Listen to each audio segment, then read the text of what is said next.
Nagpa-party naman si Mami Jonicia Pacquiao sa bago niyang bahay sa Barangay San Isidro, General Santos City. Ginanap ito sa gitna ng paghahabol ng BIR sa mahigit 2 milyong pisong buwis sa kailangan daw bayaran ng pambansang kamao sa gobyerno. Aritong report.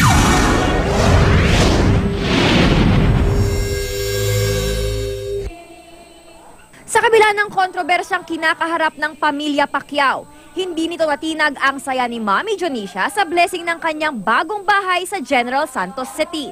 Suot ang kanyang red cocktail dress, humataw sa pagsayaw ng tango at cha-cha si Pac Mom. Binigay raw ng anak na si Manny ang bagong bahay. Kwento ni Mami D, walang problema sa kanyang ari-arian dahil taon-taong binabayaran ni Manny ng tama ang buwis para rito. Buti na lang sa mahirap pa. Total, hindi naman tayo mapatay sa gutom. Masaya ang hirap. Kaya walang pero kasi lang, sabi ng anak ko, no problem anak, nagbayad naman ako mang.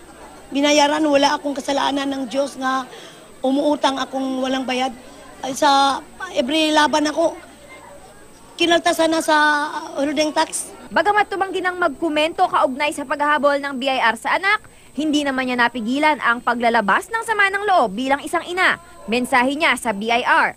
Tigilan mo na ang sige habula mo na salita kasi may Panginoon baya sa atin. Baka magalit ang Diyos. Sagot naman ni BIR Commissioner Kim Menares.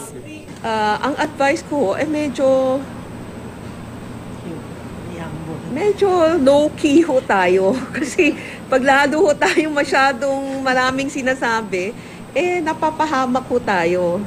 Para sa unang balita, Athena Imperial reporting.